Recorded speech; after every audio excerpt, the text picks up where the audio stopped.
I don't believe that the Nigerian people will ever vote for a man that believes that we should drag this country back. A man with a pitiful and disgraceful record. When he was in power, he locked people up, he created people, he killed people with retroactive legislation, he carried people on the streets of London illegally, turned Nigeria into a pariah nation, a man that looted PTF. And I say that because the report, I was in government when the Haruna Adamu report was filed. I discussed it with President Obasanjo at the time. I know what the president told myself and Aki Oshutoku privately. If not for the fact that the main person in that report, that is a man by Siraju and in-law Buhari, dropped dead the day that we decided to prosecute Buhari for it, that man would have been the key prosecution witness and Buhari would have been in jail by now. The truth of the matter is that he was very corrupt, and that Siraju report, the PTF report, absolutely indicted him. A man that when he, I will finish, a man that when he was Minister of Oil in I believe it was in 1987 or thereabouts, President Obasanjo was the head of state at the time. It was 1977 or thereabouts. 2.8 billion naira went missing under his watch. That's the equivalent of 3 billion naira today. A man that committed so many atrocities. Let me tell you something that he did that a lot of people don't remember.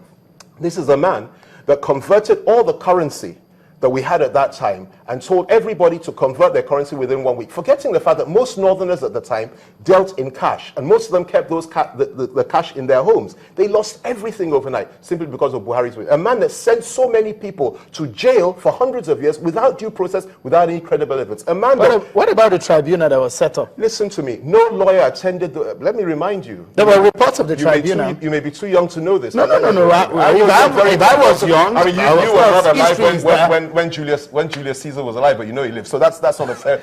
No. Let me put this to you. Sure, you know, there were tribunals, but what I'm putting to you is that the only people that attended those tribunals were the judges or military administrators that were appointed by the government, and the late Gani Fawemi.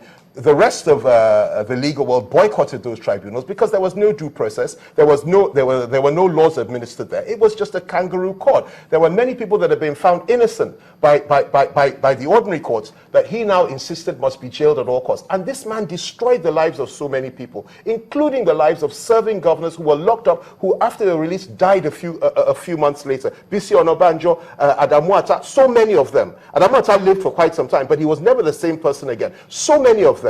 Ambrose Ali and so many. This is what Buhari did. This is what he stands for. Unfortunately, most people that were 10 years old when Obasanjo came into power in 1999 have no recollection of his. We don't teach history in this country. So people have forgotten who Buhari was and what he stands for. Now,